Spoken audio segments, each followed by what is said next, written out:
Ruo rwa goro noga yumenyaga barashaku ni wakoro wagera. Merilingo alikuwa wa kwanza kunipostia, Karangu wa Muraya kaniposti. Leo nilikuwa kwa goka Kiengei, amenipokea vizuri kanisani kwake. Nilikuwa naona akicomment social media. Beti Mbayo niliona akicomment wa Irogo, Joyce wa Irogo niliona wakicomment, nikafurahi sana. And Lawrence alipost, aliona TikTok na akacomment na akaenda Facebook akapost kusema kwamba nyumba ya Mobi ama watu wa Mount Kenya wamenipokea vizuri.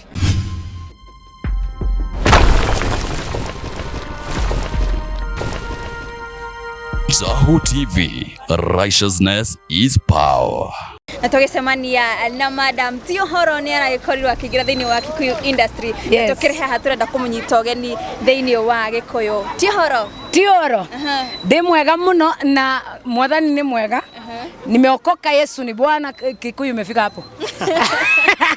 Nimeokoka, Kristo ni Bwana. Kwa majina naitwa Justina Syokau 2020. Watu saizi wamenipa jina mpya, wananiitanga Madam 2020. Saizi wananiita Madam Tiohoro. Na nashukuru sana kwa sababu wimbo umetamba haraka. Adwanyo ba thank you muno nundu wa kunia mukira na kunyendana wendo muingi muno na kuona mukishia rwimbo rwakwa ainia nene muno, kuona makishia na mare celebrity onado ma media personality na ma bloggers kuka kujeka interview guga ni thank you muno na kuga that nilikuwa nimegojeka vidora za moyo, but hiyo positive energy mmeleta imenipatia moyo na imenifanya nisikie kurudi studio na imenifanya ni feel kuimba Kikuyu mingi kwa sababu munyitete wega muno. Since nianze kuimba nyimbo zangu zina trend East Africa. Unapata wimbo unaweza trend a whole week number 1 na feeling poa. Hii wimbo haija trend number 1. Saizi we are trending number 10. We were trending number 7 tukarudishwa huku 10. But naomba wale ambao mnasikiza adwanyoba, please ukorwe durorete ruibo wa Justina Syokau wa Tiohoro, please go to YouTube channel and watch and share. Kero kia bere no kukorwa ona ruibo dukinyete number 1 trending. No, kila mtu anajua. Mujaluo anajua, Mukamba anajua, mpaka Muluya amejua Tiohoro. Na nimefurahi kwa sababu nimerealize Kikuyu ni international. I've no struggle to market being a singer who do Kenyan music. Whole Kenya inanijua, but kuimba Kikuyu watu walikuwa nangoja niimbe na Mtanzania collabo. But kuona nimeenda kwa adwanyoba, man, it has been massively received and I'm so grateful. A quick one.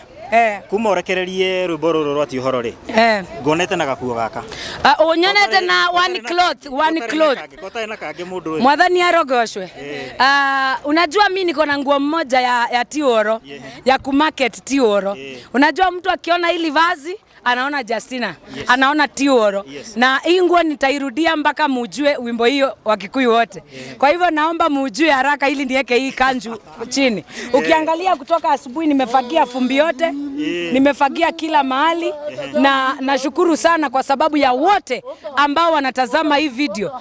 Najua nimeona kwa comment section, by the way, watu wanasema Syokau since utoe Tiohoro unarudia nguo moja. Umevaa nguo moja au hujavaa nguo ingine?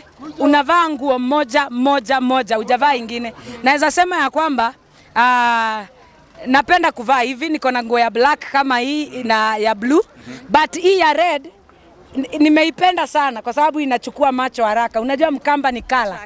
Ni ku attract. And then Tiohoro ni wimbo, watu wananiambia nimeimba wimbo ya beef. Lakini wimbo si ya beef hii. Ati Wakamba wakasema nimekasirishwa na wao ndio nikaimba Kikuyu. Mimi nataka kuhakikishia Wakamba wetu kwamba sijakasirishwa na Mkamba yoyote. Hakuna mtu amenikwaza ili niimbe Kikuyu. Mimi Kikuyu naijua, nilikuwa naishi Kijabe. Watu wengi wanajua nilikuwa naishi Kijabe. Na nilifanya Kijabe Hospital for many years, so najua Kikuyu. Na kuna wengine nimeona wanasema gossip zinasema kwamba nimeandikiwa wimbo.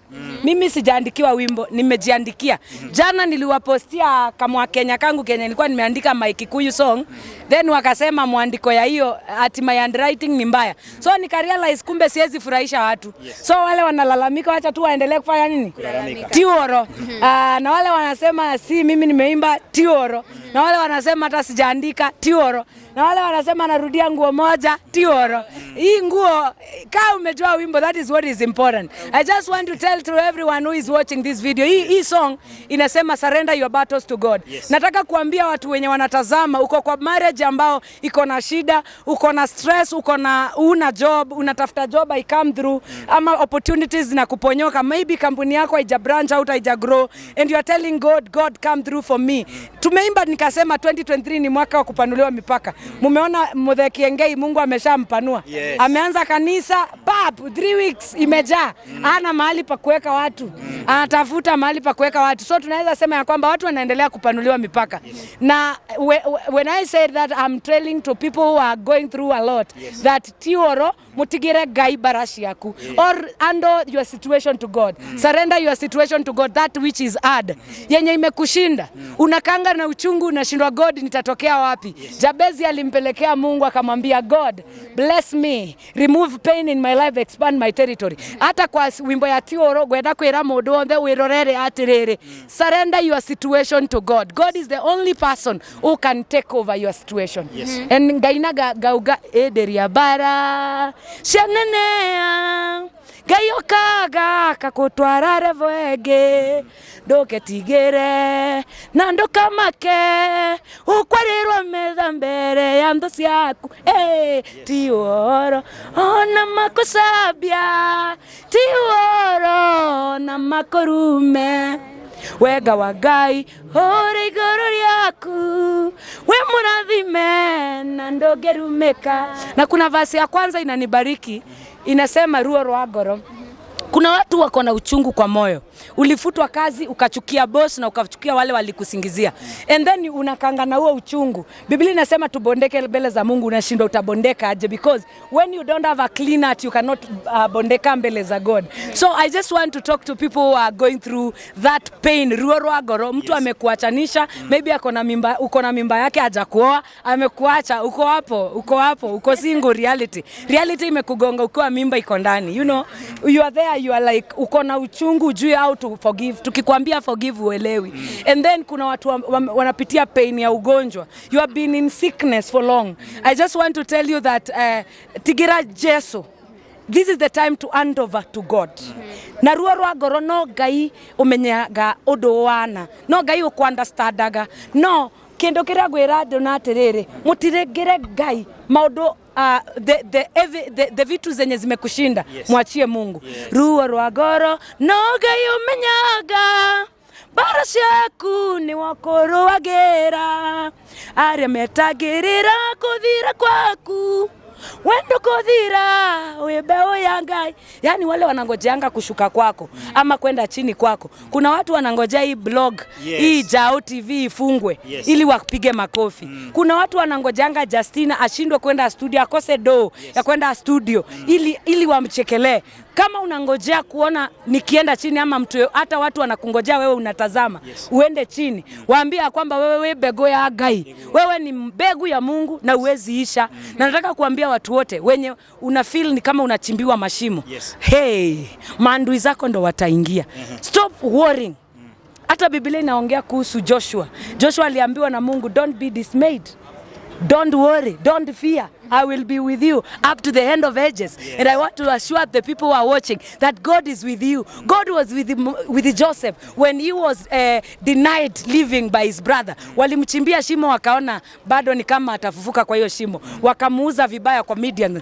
Wale watu kuharibia jina ama ukuuza vibaya ni watu ambao mnajuana, watu ambao wa nyumba yako wengine. Lakini nataka kukuambia hii ni time ya kuachilia kwa God na kuambia Mungu chukulia nafasi, na uambie Mungu nipe kuwasamea, kwa sababu kuna hiyo ruo ukishindanga na uchungu haikusaidii. You just need to release yourself before the Lord and tell God, God, kama Josefu ni wakinyanire maisha ma Josefu, hata yangu garorera muturire, turn around my living, turn around my life. Unaangalia Josefu, Mungu alipindua story. Na wewe ambaye watu wanakuchukia, watu wanakuharibia jina, watu hata hawataki kukuona, wamekupaka tope, na unasikia ni kama uko discouraged kuacha hata kazi yako, hata kampuni yako unasikia kufunga juu watu wamekuharibia jina, ama biashara yako ileti profit, you feel like you have given up. I just want to tell you, can you invite God? Can you invite God? You know the man of God Daniel, he invited God hata wakati alirushwa pale kwa tundu la simba. ali invite God pale, akamwambia nilinde na simba. Na ili ujue ya kwamba when you are blameless, God saves you. Bible says that Dalio, the king, alienda kumwangalia Danieli asubuhi. Alipochungulia akakuta Daniel anacheza na simba. Akamuuliza kuliendaje, akamwambia my God who I serve, he saw me blameless. So wale wako hapo nje, live a blameless life. Live a life which is inamfurahisha Mungu. Maisha ambayo ni accountable before God. Maisha ya Ezekieli ilimfurahisha Mungu hata akamuongeza miaka wakati alikuwa mgonjwa. What can God do to you when you are in danger? What God can do to you when you are in fiery furnace like Shadrach, Meshach and Abednego? You need to be saved by God. Basi unahitaji kuwa mkamilifu. Unahitaji kutembea vizuri. If you want to hand over battles to God, hand over battle to God, but also live a good life. Live a life worthy living. Yenye inamfurahisha Mungu. Yes. Tukimalizia ningependa kujua, unajua hii slogan ilikuwa inatumiwa sana na Karangu wa Muraya, yes. Ningependa kujua, was it maybe a dedication to sasa wakati Karangu alikuwa anaitumia, mimi nilikuwa nimeandika wimbo. But sasa nilikuwa natafuta chorus yenye ina vibe na kitu ina trend. Of course watu niita occasional singer ama trending singer. Yes. So sasa ningefanya aje wimbo imenyamaza. Si lazima ningeangalia kile kina trend Kikuyu land. What was trending in Kikuyu land Tiworo was trending. That word was trending like bushfire. And also Karangu ndio alianza kuitumia. Na wakati watu walikuwa wanamtengeneza makatuni, akipost alikuwa anasema hata hii si Tiworo, hata akiitwa nini alikuwa anasema Tiworo. And then I realized that you need to come out as a servant of God. Watu wanaweza kukushusha chini, but you need to be saying it's well. Hata kama umekufiwa leo, kuna watu wamekufiwa na bwana ama bibi, and you are there, you are crying, you don't know what to do. I just want to tell you, tell God, give me grace to say it's well. Even when it is not well. It is not easy for you to say it's well.